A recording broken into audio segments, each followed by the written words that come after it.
They say true stars shine brightest when no one is watching. And for Jin Seokjin, better known as Jin of BTS, that light doesn't just sparkle on stage, it radiates in quiet moments far from the spotlight. Especially when he's in the United States. While many global celebrities grow distant from fans the bigger they become, Jin continues to defy expectations. In a country as vast and celebrity-saturated as the US, the Epiphany singer has become known not for flashy extravagance, but for the way he bows his head slightly in gratitude, offers soft eye contact, and treats every encounter, even fleeting ones, as meaningful. But what's the reason?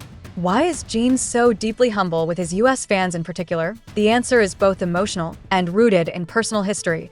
Sources close to Jin have quietly shared that during one of the most emotionally difficult times in his life, particularly between 2020 and 2021, it was time spent in the US that helped him rediscover who he was beyond the fame. Behind the scenes, Jin stayed in Los Angeles and New York for extended periods, often in anonymity. And it was here, without the flashing cameras and crushing expectations, that he encountered small kindnesses from everyday American fans, a coffee shop barista in Soho who smiled and said, "You look tired, I hope your day gets better." A nurse at Cedars-Sinai who whispered, "Thank you for your music. It helped me survive COVID." A street musician in Austin who recognized Jin but said nothing, just played Moon softly on his guitar. These small, human moments touched Jin deeply. They weren't based on ARMY's knowledge of his discography or his worldwide stardom, but on genuine respect and quiet love. It gave Jin something even global stages could not. Peace and a rare moment during a private fan meeting held in New York City in 2024, Jin reportedly told fans, "I used to walk these streets feeling very lost. You made me feel found." To Jin, the US became more than a foreign destination. It became a mirror that reflected his truest self. No need for stage makeup, rehearsed lines, or camera angles. Just the boy from Gwacheon, South Korea, wandering through Brooklyn in sweats, buying a hot dog in Chicago, or humming to himself in Malibu. And because of that personal healing, Jin treats every US fan encounter as sacred. He doesn't just sign autographs. He thanks you for being part of the story that saved him. Fans across America have shared powerful stories of meeting Jin. But unlike some celebrity fan meetings, theirs often don't include flashy poses or rush selfies.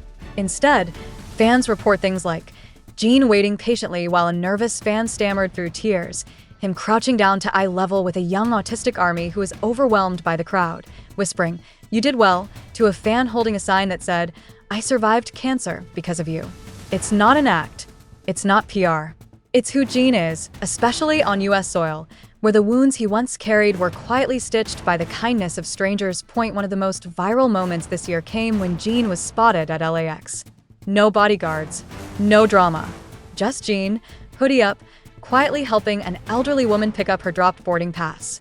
The woman didn't even know who he was until a teen screamed from behind the glass, "That's Jin from BTS."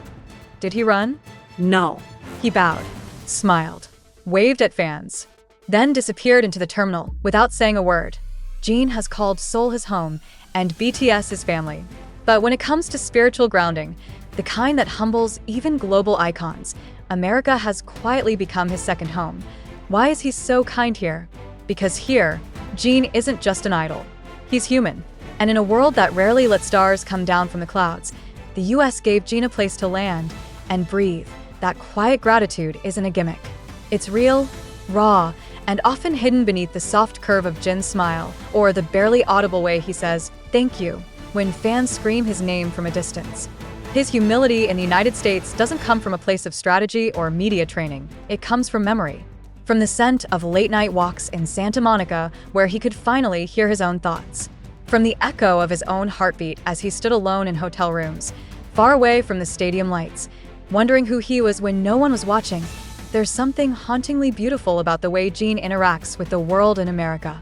It's as if he walks slower here, speaks softer, and listens more intently, like every moment is a second chance to relive the peace he once found. And it's not just in cities like Los Angeles or New York.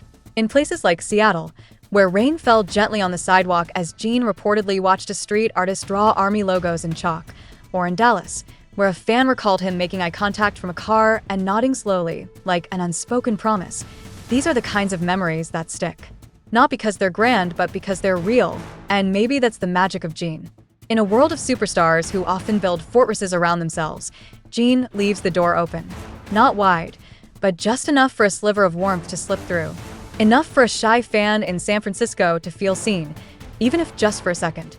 Enough for a high school student in Boston to believe that kindness can still exist in a world ruled by algorithms and cynicism.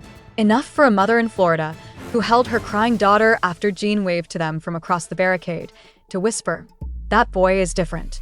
Because he is. He's different. Jin is not humble as a performance. He's humble because the silence of America once wrapped around him like a soft blanket, and he never forgot how safe it made him feel.